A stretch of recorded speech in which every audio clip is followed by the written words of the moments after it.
Shalu's taste കോട്ടിലേക്ക് എല്ലാവർക്കും സ്വാഗതം friends. ഇന്ന് നമുക്ക് നല്ല ടേസ്റ്റി ആയ ഒരു വൈറ്റ് ഫോറസ്റ്റ് കേക്കിൻ്റെ റെസിപ്പി ഒന്ന് കണ്ടു നോക്കിയാലോ. അതിനാവശ്യമായി നമ്മളൊരു ബൗളിലേക്ക് 3 മുട്ട എടുക്കുന്നുണ്ട്. ഇനി ഇതിലേക്ക് 1 ടീസ്പൂൺ വാനില എസൻസും കൂടെ ചേർത്ത് കൊടുക്കാം. ഇത് നന്നായിട്ട് നമുക്കിനി ബീറ്റ് ചെയ്തെടുക്കാം. ബീറ്റർ ഇല്ലാത്തൊരു മിക്സിയുടെ ജാറിലും ബീറ്റ് ചെയ്തെടുക്കാവേ. ഇതുപോലെ നന്നായിട്ട് പതപ്പിച്ചെടുക്കുന്നതേ ഉള്ളൂ. ഇനി ഇതിലേക്ക് 250 ml 1 കപ്പ് പഞ്ചസാര പൊടിച്ചത് നമുക്ക് ചേർത്ത് കൊടുക്കാം. പൊടിച്ചത് നമ്മൾ ചേർക്കുകയാണെങ്കിൽ പെട്ടെന്ന് തന്നെ നമുക്കിത് ബീറ്റ് ചെയ്തെടുക്കാവേ. പഞ്ചസാര പൊടിക്കാതെ നമ്മൾ ബീറ്റ് ചെയ്യുകയാണെങ്കിൽ ഒത്തിരി സമയമാവുമേ. നല്ല ക്രീമി ആയിട്ട് വരുന്നവരേക്കും ബീറ്റ് ചെയ്തെടുക്കാം. നമ്മൾ പഞ്ചസാര എല്ലാം ചേർത്ത് നന്നായിട്ട് തന്നെ നമുക്ക് ബീറ്റ് ചെയ്ത് നമ്മൾ എടുത്തിട്ടുണ്ട്. കണ്ടോ, നല്ല ക്രീമി ആയിട്ട് വന്നിട്ടുണ്ട്. ഇനി ഇത് നമുക്ക് മാറ്റി വയ്ക്കാം.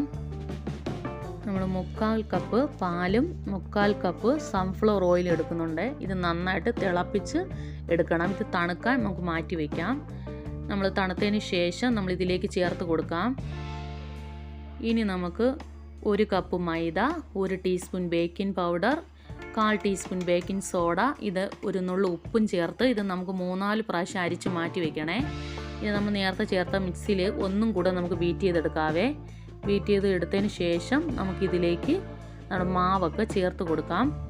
മാവ് നമുക്ക് കുറേശ്ശെ ചേർത്ത് കൊടുത്ത് മിക്സ് ചെയ്തെടുക്കാവേ. ഞാനിപ്പോൾ മിക്സ് ചെയ്യുന്ന കണ്ടല്ലോ, ഇതുപോലെ തന്നെ നിങ്ങൾ മിക്സ് ചെയ്തെടുക്കണേ. ഒത്തിരി സ്പീഡിൽ നമ്മൾ മിക്സ് ചെയ്യരുത്. മാവും അതുപോലെ കുറേശ്ശെ ഇട്ട് കൊടുത്ത് വേണം നമ്മൾ മിക്സ് ചെയ്തെടുക്കാൻ. നമ്മൾ ഇത് ഇട്ട് കഴിഞ്ഞ് എല്ലാം മിക്സായി ഉറപ്പാക്കിയതിന് ശേഷം വേണം അടുത്ത മാവും നമ്മൾ ഇതുപോലെ കുറേശ്ശെ ഇട്ട് കൊടുക്കാൻ. നമ്മൾ കുറേശ്ശെ എല്ലാ മാവും ഇട്ട് കൊടുത്തിട്ടുണ്ട്. ഇനി ഇത് നന്നായിട്ട് നമുക്ക് മിക്സ് ചെയ്തെടുക്കാം. മാവ് നന്നായിട്ട് തന്നെ നമുക്ക് മിക്സ് ചെയ്ത് വന്നിട്ടുണ്ട്. ഇനി നമുക്ക് കേക്ക് ടിന്നിലേക്ക് ഒഴിക്കാം. ഇതുപോലെ ഒഴിച്ചതിന് ശേഷം 3-4 പ്രാവശ്യം നമ്മൾ ടാപ്പ് ചെയ്ത് കൊടുക്കണേ. നന്നായിട്ട് തട്ടിയതിന് ശേഷം അതിൻ്റെ എയർ ബബിളൊക്കെ കളഞ്ഞതിന് ശേഷം വേണം കുക്കറിൽ വെക്കാൻ. കുക്കർ ഞാനിവിടെ ഒരു 5 മിനിറ്റ് ചൂടാക്കി വെച്ചിട്ടുണ്ട്. ഇനി ഇതിലേക്ക് നമുക്ക് കേക്കിൻ്റെ ബാറ്റർ വെക്കാം. കേക്ക് വെന്തോന്ന് നമുക്ക് നോക്കാം. ഞാൻ ഇതുപോലെ സ്റ്റിക്ക് വെച്ച് കുത്തി നോക്കുന്നുണ്ട്. ഈ സ്റ്റിക്കിൽ കണ്ടോ നന്നായിട്ട് തന്നെ വെന്തിട്ടുണ്ട്. കണ്ടോ, ഒരു തുള്ളി പോലും ഒട്ടി വന്നിട്ടില്ല. ഇനി നമുക്ക് കേക്ക് മാറ്റി വെക്കാവേ. ഈ ചൂടോടെ ഇതിലിരിക്കുവാണെങ്കിൽ സൈഡൊക്കെ നല്ല മൊരിഞ്ഞു പോയി. അതുകൊണ്ടാണ് നമ്മളെടുത്ത് മാറ്റാൻ പറയുന്നത്. കണ്ടോ, ബട്ടർ പേപ്പർ വെക്കാതിരുന്നിട്ട് നമ്മുടെ കേക്ക് കണ്ടോ അടിയിലൊന്നും പിടിച്ചിട്ടില്ല. ഇനി നമുക്ക് ക്രീം എടുക്കാം. ഫ്രഷ് ക്രീമാണേ. ഞാൻ 1 കപ്പ് ഫ്രഷ് ക്രീം എടുത്തിട്ടുണ്ട്. അതേ കപ്പിന് 1 കപ്പ് വൈറ്റ് ചോക്ലേറ്റ് എടുക്കുന്നുണ്ട്. ഇത് നമുക്ക് മൂസ് ഉണ്ടാക്കാൻ വേണ്ടിയിട്ടാണേ. നന്നായിട്ട് തന്നെ ഇത് മെൽറ്റായി വന്നിട്ടുണ്ട്. ഇനി നമുക്ക് ഫ്രീസറിൽ വെക്കാം. ഇനി നമ്മൾ whipping cream 1.5 cup whipping cream എടുത്തിട്ടുണ്ടായിരുന്നേ. നന്നായിട്ട് നമുക്ക് ബീറ്റ് ചെയ്തെടുക്കാം. നമ്മൾ ബീറ്റ് എടുക്കുന്നതിൻ്റെ തലേ ദിവസമേ ഫ്രീസറിന് ക്രീം എടുത്ത് താഴെ വെക്കണേ. എന്നിട്ട് വേണം നമ്മളിത് ബീറ്റ് ചെയ്തെടുക്കാൻ. കണ്ടോ, ഇത് നന്നായിട്ട് തന്നെ നമുക്ക് ബീറ്റായി വന്നിട്ടുണ്ട്. ഞാനിതിപ്പോൾ കാണിച്ചു തരാവേ. ഇങ്ങനെ നമ്മൾ കമത്തി തട്ടുമ്പോൾ ഇത് ഒരു തുള്ളി പോലും താഴെ പോകത്തില്ല. കണ്ടോ, അത്രയ്ക്ക് നന്നായിട്ട് തന്നെ നമുക്ക് ബീറ്റ് ചെയ്ത് വന്നിട്ടുണ്ട് നമ്മുടെ ക്രീം. ഇനി നമുക്ക് കേക്കിൻ്റെ മേലത്തെ ഭാഗം കുറച്ച് പൊങ്ങി വന്നിട്ടുണ്ട്. അത് നമുക്ക് കറക്റ്റ് അളവായിട്ട് ഒന്ന് മുറിച്ചെടുത്ത് മാറ്റി വയ്ക്കാം. ഇനി അതിന് ശേഷം തന്നെ നമ്മൾ 4 വശത്തും കത്തി വെച്ച് ഒരേ അളവിന് നമ്മൾ റൗണ്ട് ചെയ്ത് മുറിച്ച് വെച്ചിട്ടുണ്ട്. 3 പീസായിട്ട് തന്നെ നമുക്ക് എടുക്കാൻ അതേ അളവിന് നമ്മൾ മുറിച്ച് വെച്ചിട്ടുണ്ട്. ഇനി ഞാനൊരു നൂല് വെച്ച് ഇതുപോലെ വെട്ടിയെടുക്കുവാണേ. നമ്മൾ കത്തിയൊക്കെ വെച്ച് മുറിക്കത്തില്ല, അതിനേക്കാളും എളുപ്പത്തിൽ തന്നെ നമുക്ക് ഇതുപോലെ മുറിച്ചെടുക്കാം. എല്ലാം ഒരേ അളവിൽ തന്നെ നമുക്ക് ഇതുപോലെ മുറിഞ്ഞു വരുവേ. എൻ്റെ കയ്യിൽ കുഞ്ഞു കത്തി ആയതുകൊണ്ടാണ് ഞാനിങ്ങനെ ഈ നൂല് വെച്ച് മുറിച്ചെടുക്കുന്നത്. അങ്ങനെ നമുക്ക് മുറിഞ്ഞ് വന്നിട്ടുണ്ട്. ഞാനിതുപോലെ എടുത്ത് വേറൊരു പ്ലേറ്റിൽ വെച്ച് കാണിച്ച് തരാവേ. അപ്പം നല്ല സ്മൂത്തായിട്ട് തന്നെ നമ്മുടെ കേക്ക് ഇരിപ്പുണ്ട്.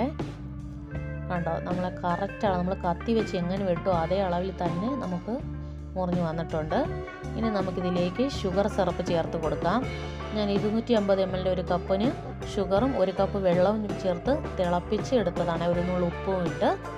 അപ്പോൾ നമ്മൾ ഉപ്പ് ചേർക്കുമ്പോൾ പഞ്ചസാര കുറച്ചുകൂടെ മുന്നോട്ട് നിൽക്കുവേ. അതിനാണ് നമ്മൾ പഞ്ചസാരയിൽ ഉപ്പ് ചേർക്കുന്നത്.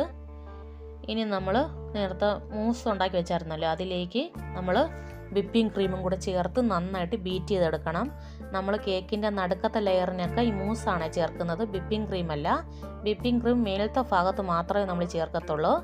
ഇനി നമ്മൾ കേക്ക് ബോർഡിലേക്ക് ഇതുപോലെ കുറച്ച് ക്രീം നമുക്ക് തേച്ച് കൊടുക്കാം. അതിന് ശേഷം നമുക്ക് അടുത്ത ഒരു ലെയർ എടുത്ത് വയ്ക്കാം. ഇനി ഇതിൻ്റെ മുകളിലേക്ക് ഷുഗർ സിറപ്പ് ഒഴിച്ച് കൊടുക്കാം. നമ്മൾ ഒരു സൈഡ് ലെയറിലല്ലേ ഷുഗർ സിറപ്പ് ഒഴിച്ചത്. ഇനി അടുത്ത ഷുഗർ സിറപ്പ് ഒഴിച്ചതിന് ശേഷം നമുക്ക് മൂസ് വെച്ച് കൊടുത്ത് നന്നായിട്ട് കവർ ചെയ്തെടുക്കാം. ഇനി ഇതിൻ്റെ മുകളിലേക്ക് നമുക്ക് മിൽക്ക് മെയ്ഡ് ചേർത്ത് കൊടുക്കാം.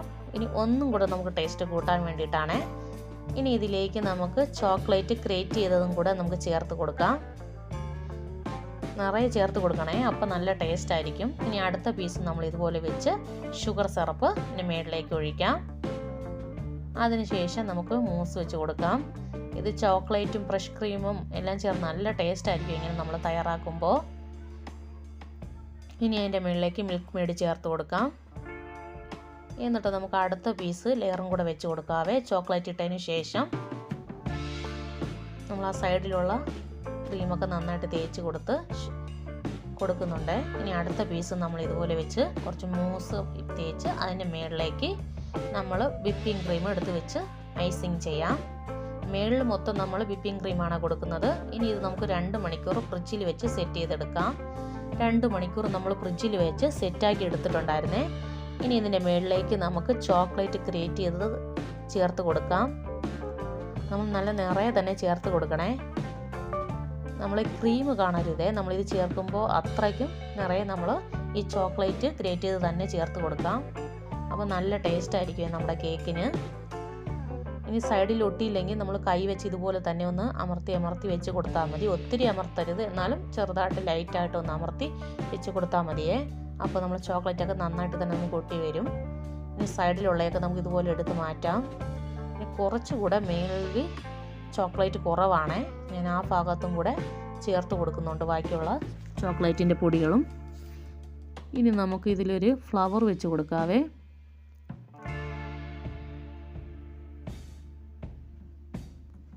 നമ്മൾ വൈറ്റ് ഫോറസ്റ്റ് കേക്കിൽ ഇരിക്കുന്ന പോലെ തന്നെ നമുക്ക് തയ്യാറാക്കി എടുക്കണം.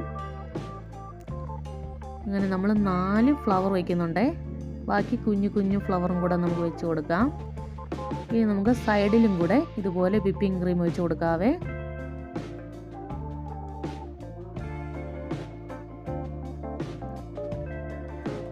നമ്മൾ റൗണ്ട് ചെയ്ത് ഇതുപോലെ തന്നെ വിപ്പിംഗ് ക്രീം വെച്ച് കൊടുക്കാം. നമ്മൾ എല്ലാ വശത്തും വെച്ചിട്ടുണ്ട്. ഇനി ഇതിൻ്റെ മുകളിലേക്ക് നമുക്ക് ചുമല ജെറിയില്ലേ അത് വെച്ച് കൊടുക്കാം. ആ ജെറി വെക്കുമ്പോൾ തന്നെ നമ്മുടെ വൈറ്റ് ഫോറസ്റ്റ് കേക്കിൻ്റെ ഒരു ഭംഗിയായി വരുന്നത് കണ്ടോ. ഇതെല്ലാം വെച്ച് കഴിയുമ്പോൾ നല്ല ഭംഗിയായി കാണാൻ വേണ്ടിയിട്ട് കണ്ടോ, ഞാൻ എല്ലാ കുഞ്ഞു പൂവിലൊക്കെ ജെറി വെച്ചിട്ടുണ്ട്. നല്ല രസമല്ലേ ഇത് കാണാൻ വേണ്ടി ഫ്രണ്ട്സ്. ലാസ്റ്റ് നമ്മുടെ കേക്കിൻ്റെ മോഡൽ ഇങ്ങനെയാണേ. മുകളിൽ കുറച്ച് ചോക്ലേറ്റും ഉണ്ടാക്കി വെച്ചിട്ടുണ്ടായിരുന്നേ. ലൈക്ക് ചെയ്യാനും ഷെയർ ചെയ്യാനും സബ്സ്ക്രൈബ് ചെയ്യാനും മറക്കല്ലേ ഫ്രണ്ട്സ്.